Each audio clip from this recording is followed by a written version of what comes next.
What constitutes a K-pop girl group or a boy band? It is up for debate, but it is differentiated from the bigger pop umbrella primarily by the language we utilize, the styling of the performance, and the overall look, and its signature training process. Oh, the gruesome, strenuous process.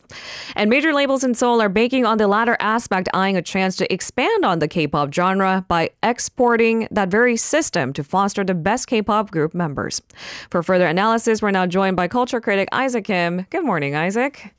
Good morning, Lena. It's certainly a fascinating idea, isn't it? Export the training method for the K-pop greats.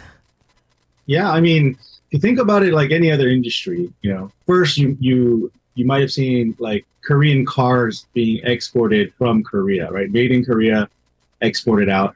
Then the companies actually set up, factories and plants in other countries for that market, whether it's China, the US. So I kind of see it as this is really the next evolution of K-pop as an industry, because some people might blow K-pop off as like, just a niche, passing niche kind of, trend. But I mean, you and I know, like, this is not going away. This is, this is hardcore, serious stuff. The fans that we know and the fans that are, especially in this age of social media, they are so vocal. So we know very clearly the demands of the market. So I think it's very interesting seeing it live as we're experiencing this next evolution of the export, I guess, of K-pop. It might have been niche at one point in time, and perhaps not too long ago in our memory, but what if that niche has a stronger voice and grounds to commune together and thereby creating a bigger niche market? And then it is definitely mainstream. And if you look at just a revenue flow for some of these major K-pop labels, it increasingly they're relying more on money they make overseas as opposed to at home.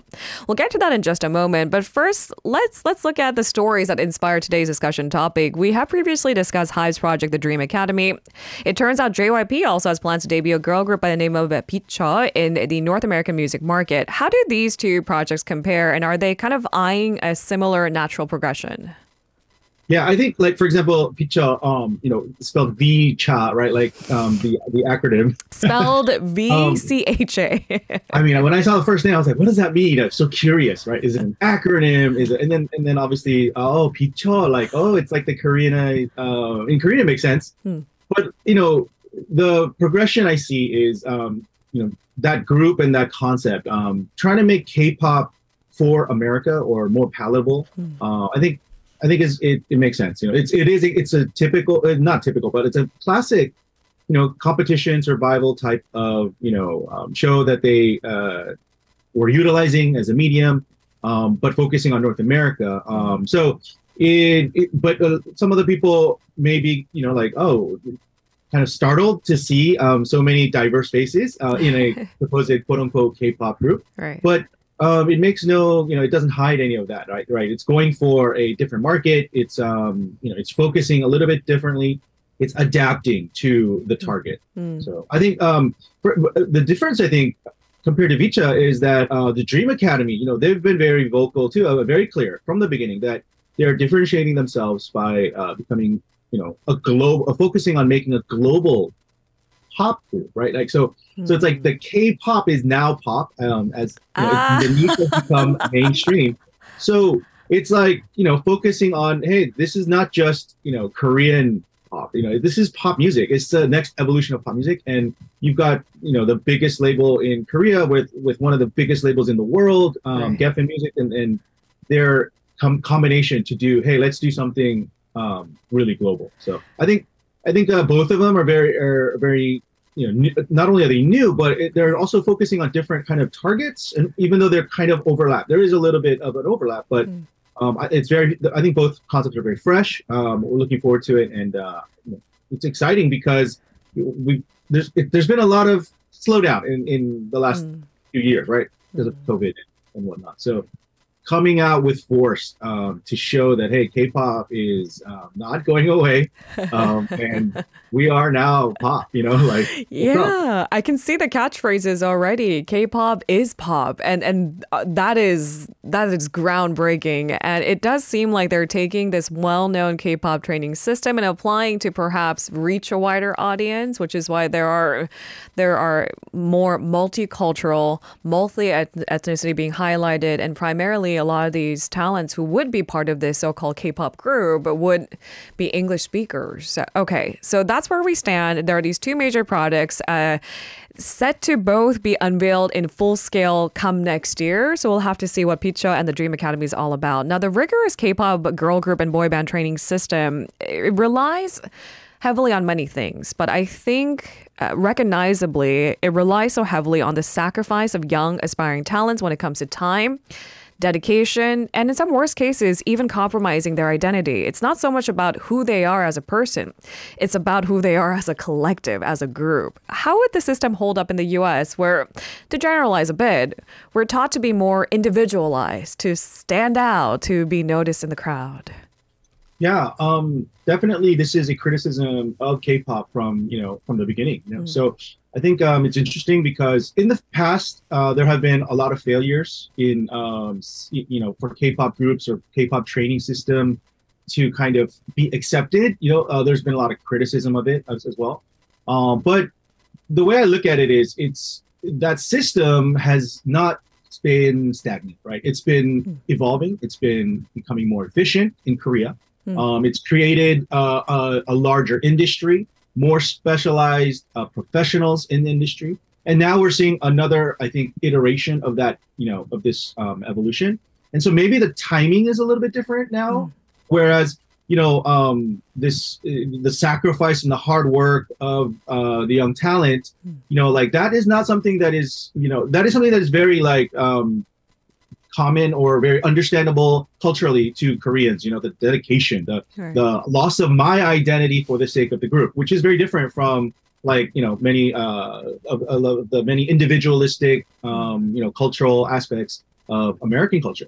But at the same time, like the concept of a group, like the Three Musketeers, wow, I forgot that phrase, one and we are one, and you know what I mean, like it slipped my mind. All right for now. one. I mean, like all for one and one for all. Right. So like that concept is not just, it's not foreign to America, it's not unique to Korea. So I think that maybe right now the time of seeing this the evolution of the K-pop training system, as well as the audiences and their openness or readiness to kind of accept non Caucasian faces in culture, and accepting of like Korean music as well as Korean culture, food, style, so fashion, beauty, with all these things kind of like the globalization of culture. I think it's a good time to test it again. This system, is it going to hold up?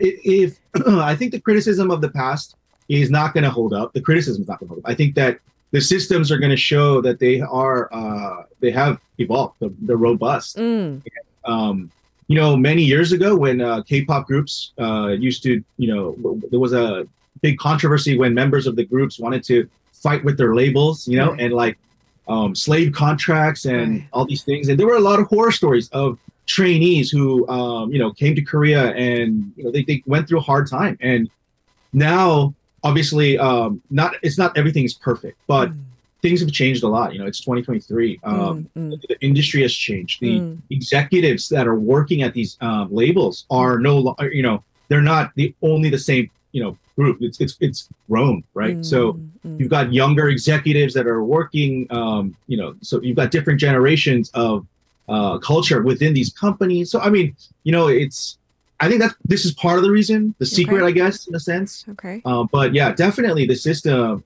is going to keep changing too. It's not going to, it's not just, maybe it looks the same or sounds the same because we call it the K-pop group training system from like, that we've heard about for like 20, 30 years, right? But no, I mean, look at it. It's Geffen Music and Geffen with Hybe, and then Republic Records with JYP. So these are not, they are not common names in K-pop, right? They're new names to K-pop, Okay, so here's the thing. We keep making comparisons to status quo we knew for years and years that persisted. And that's because trend takes sometimes a long time to form, perhaps. And so we're used to the way things are. And the same can be applied to the criticism that's put towards Dream Academy. So this series, they've uploaded a few mission videos for their 20 contestants that are the finalists. It has garnered millions of views, but some have criticized how impersonal these contents are. And if you consider the fact that Korean style audition programs rely on forming a more emotional attachment with the competitors, for example, they bank on that. The success formula for BTS, there was a time when we used to say it was because they were so personable and within reach, seemingly at least, and all the live broadcasts they did, how casual they seemed, how much social media presence they had. And again, this emotional attachment that you form with these competitors. So what are your thoughts on the critique that the contents that the Dream Academy is uploading are just too impersonal? Yeah, I mean, it's valid. I think it's a very understandable when you think of the existing market and how these survival competition shows and previous, acts like Produce 101 and like, that whole genre has expanded and exploded the last few years. But I think that it could be considered, I think we should consider it as, intentional. I think that the articles that have made clear, they're going for these mission videos versus episodes of a reality show, right? So the concept of the reality show making the star is being kind of tweaked, right? So we've got the making of the star, making of the pop group, but the journey that the audience goes with it is a little bit different. But that doesn't mean that there is no emotional attachment that will be happening. I think that right now they're shooting everything, right? And the planned documentary that they're planning to release with the launching of the group on Netflix, they said. So I mean, this is gonna be like all these emotional episodes that they're used to, but the cliffhangers and the tears and all that stuff is it's almost like the strategy behind this. Now it could be intentional, it could be accidental, because right now it is on YouTube. As like a platform. Usually it's typically a reality show like this, as they are, broadcast, are carried by either a major TV station or OTT platform or some way that an advertiser or a commissioner has kind of paid for the rights for this. And if they have sold this to Netflix, they might have intentionally just delayed the actual episodes, focusing on, hey, the talent, let's showcase the talent because the audience, the fans, and the people want to know who these people are. But once they're made as a group, then you're going to launch this documentary series. And in a way, one of the criticisms of the old way of doing these kinds of shows has always been, if you don't watch it live, there's no rewatch value. For example, if I missed it, then you find the news and whatever happened, but you don't really watch the old episodes of like, the reality show that made, a girl group or a boy group. But with the way that they are planning this documentary with the episodic, this is an opportunity for them to create a kind of like an evergreen content show where, a lot of times a K-pop group has to become like BTS, Blackpink for them to have a documentary, that justifies documentary. But here they're like, we're going big, we're going global, and we're just going to be like, this is going to be the biggest group, like whether you like it or not. And so this kind of brute force planning and methodology, is interesting, but it's backed, with big deep pockets. So I think it's cool to see a different kind of approach to it. Criticism is valid, obviously. I agree, because it is not giving us as an audience what we're used to. Right. But in a way, it's kind of like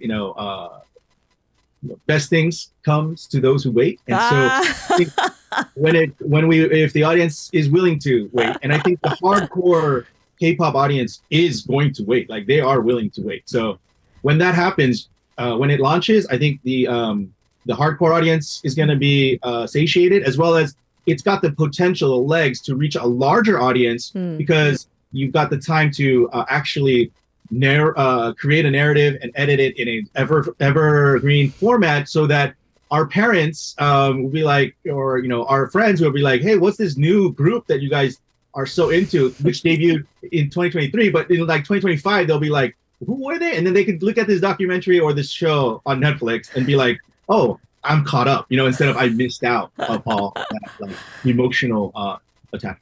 Okay, so first and foremost, let's wait for that documentary and see what it's about. I mean, we're getting like bits and pieces. So maybe, like you said, maybe this is intentional. Maybe it's a beautiful accident. We'll have to wait and see. But certainly the art videos that they've put up on behalf of the 20 contestants, it's so well made. I've never seen such a grand debut, although they have yet to debut. But technically it is, because now they're in the public eye and definitely in our radar. We'll keep up. Before I let you go, Isaac, our final question of the day. What's in it for the Korean entertainment giants? Why are both HYBE and JYP investing their resources, money, time in these multicultural K-pop groups set to debut in the U.S., a really competitive North American music market?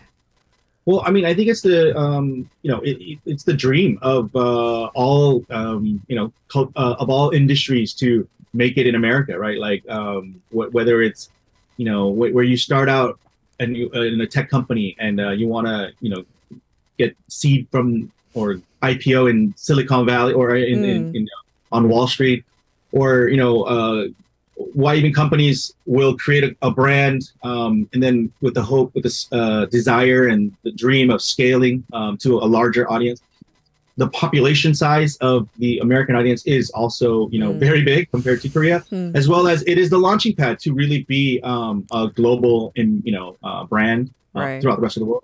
So definitely the revenue flow and diversifying the revenue streams opportunity is there. And and a lot of times the return on that investment is, you're kind of, when you take any kind of risk in a business, you're hoping for a return on that investment. Now, if you are taking small bets and that return has small potentials, high risk, high return. High risk, high returns. Yeah, basically. So the biggest market, if you can do well in America, you basically are going to do well in the world. I mean, not to throw under the bus, but Park Jin-young did try to do something with Rain and the Wonder Girls, which fell short. But maybe times have changed. I mean, Park Jin-young has been dubbed a pioneer for a number of different reasons, but circumstances, I think, have changed since those decisions. Yeah, it's all about timing. And back then, it was I mean, people criticized him, for doing that. But the thing is, like, I look at him now. So look at him now. He laid down, the foundation. He put in his dues. So I'm actually not surprised that they are doing. I'm actually more surprised he didn't give up. So a lot of people will, when you do something and you fail, like a lot of people will, we call it pivot, right? Like, so we pivot to adapt. And so sometimes it's a kind of a giving up. But the way that they pivoted is very clear that they did not give up America. Like it's called JYP USA, right? Like so there's new brand, there's new name, so I think it's very courageous of them to keep doing it. But yeah, like right now, I think we're going to see the fruits of all that labor about to, pay off. Thank you so much, Isaac, for today's talk. Appreciate it as always. We'll see you soon. All right. Have a good one. If you're listening to our program using the podcast service, just a reminder that we do go live Monday through Friday, 7 a.m. Korea Standard Time. So tune in and help us make the show more informative by giving us your input. See you bright and early on Good Morning Seoul.